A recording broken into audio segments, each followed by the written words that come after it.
This is a Dark Star gear. Tom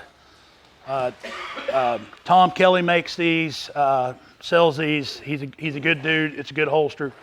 What he's got going on, he's got a wing off the side of the holster here. And what that is for is when the belt goes through the clip, the belt will actually hit this and push the grip of the gun into the body. Okay? So that's what allows that to conceal. Here's another example of that, but they call this a claw. This is another one of Dark Star gears, and that's what pushes the grip of the gun into the body. Okay. Who makes that? Dark Star gear. Dark Star gear. Now let's talk very quickly about the attachment point for this. There are a couple things in my life that I cannot do. One of those is ripping like a receipt paper off of a receipt machine. I worked in a pawn shop for a while, and I had actually a pair of scissors that sat by the credit card machine so I could cut the receipt off, because every time I reached down to rip it off, it would pull half the receipt of the paper out, you know. So, and at my real job, I have a printer that prints off labels that we have to put on our equipment so we know what it is, et cetera, to keep track of that. The first time that I got to use that, I reached up there, grabbed a hold of my label, and ripped it. Well, that thing actually auto forwards, and what happened was I ripped that label off, and about half the paper underneath the next label. So as it auto forwarded, it hit the roller and rolled 3 labels up. So I spent the next 3 hours taking that machine apart to fix it, and you can only imagine how happy my coworkers were with me. So what I do now is I actually auto forward that. I take my knife out and cut the paper in two. The other thing that I can't do is make pull the dot loops work well for me. I have buddies that love these things. I can't hardly make them work. I will either not be able to get it set, or when I do, it will not be set and just pop right off, or it will get to the point that I can't get it undone. All right? So not a big fan. We used to offer these, and I think we have actually completely quit. One of the things that I don't know if we can do it or not now, but we used to do a few where we would just bolt them straight to the holster, and that seems to work for some people. So, so that's an example there. This is a JM Custom Kydex. This is one of their older versions. JM makes pretty good gear. I got no issues with their holsters. And what they have here is a wedge built into the holster that actually takes and puts a little pressure from the belt right there, and it takes and tucks the grip of the gun into the body. Okay.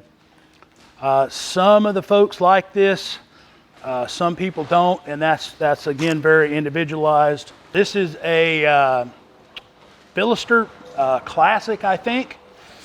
And what they've got going on, they've got again a pull the dot loop strap. They've got a slightly adjustable clip here, and as you can see, this thing you can actually take and tuck that. You can put your shirt in between that material, right? You know, of course, you've still got this on the outside of your belt, which again I don't think is hidden, but some people, you know, will do that.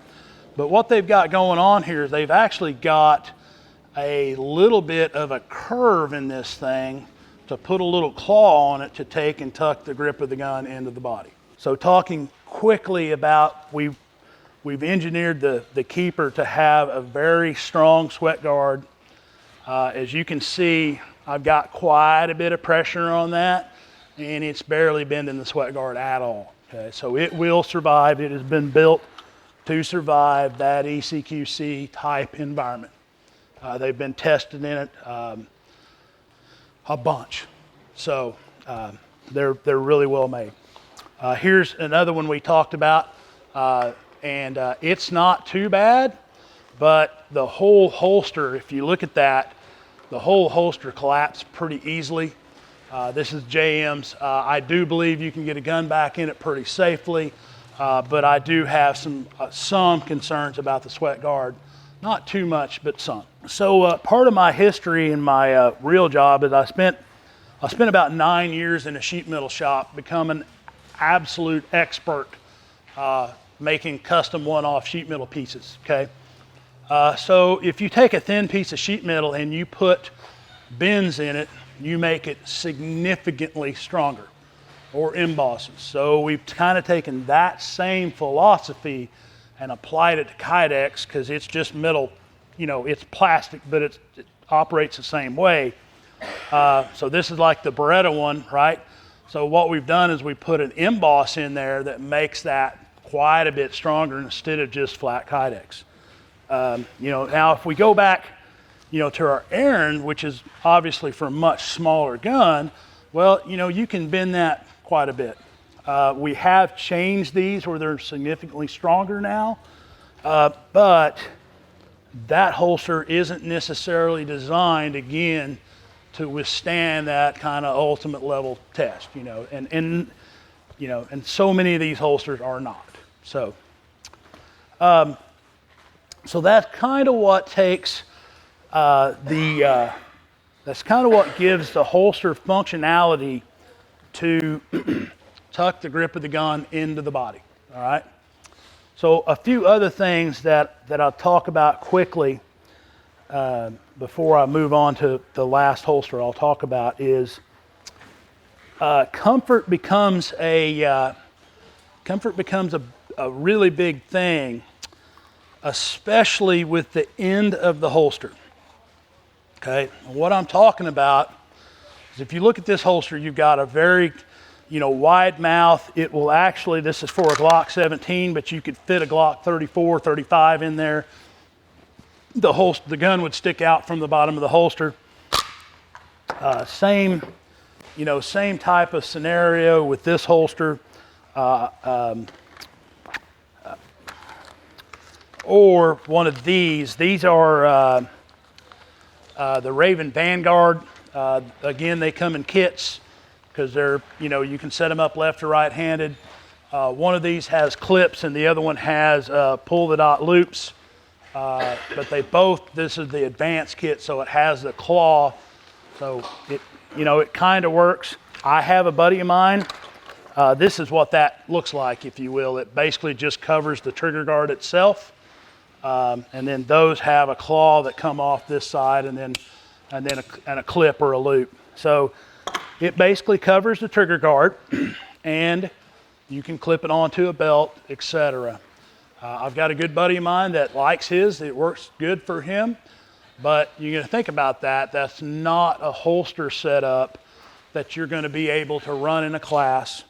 One, you really can't reholster the gun because there's really nothing, to go into. The safe way to do that is to actually take this off the belt, reassemble it with the pistol, and then put the whole unit back on, right? So you can't really do that in a class, but it does allow you to clip a gun on and go do your thing. If you need to go to Walmart or, preferably Target, right? So that allows you to do that. But you think about this, the gun is completely exposed to your body. And for me, I have tried one. It didn't last 3 minutes because I had a front sight digging into me. That's just not going to work.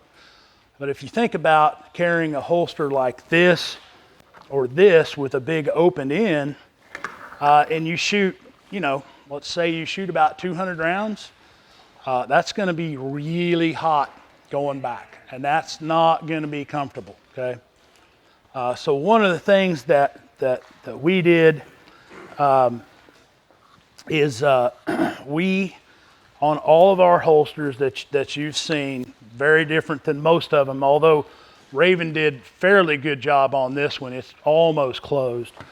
We roll the backside of the Kydex from the back of the holster around to the front, and then glue that with the special adhesive that actually melts the two pieces together. There's 3 reasons for this. One, it gives quite a bit of structural strength to the holster, as you can see. 2, it provides a nice soft radius to be up against your body, right? So you don't have those two, basically sharp ends of Kydex, even, on this. That becomes a real issue for some people, okay? Some people it does not, so that may be you. And the other thing that does, it provides quite a bit of a heat shield. So there again, if we're going to shoot, 500, 600, 700 rounds in a day class, well, we can do that with our carry gear and not have to have a range set up, right, to take a class with. Because that's something that's really kind of always bothered me is, you'd show up for a class, or, maybe your LEO, and you show up and you're going to be working undercover, so you need to have concealment on. But so many people will show up to a class and they've got, okay, well, I've got this, outside the waistband race holster that I'm going to wear to take this class from, and then I'm going to throw a J-frame on and go about my business, right? Well, yeah, you've checked the box that you have a gun, and I understand that because, sometimes a J-frame is the only thing you're going to be able to carry. I have been there, but it's not optimal. So what I'm really looking for is guys and gals that show up with their carry gear on from clothes that they will wear from the range back home and be, socially acceptable in, right? To be able to take that 700 round class and be comfortable. Okay, that's where we're trying to go with our holsters. And, and some of the other manufacturers are kind of coming along.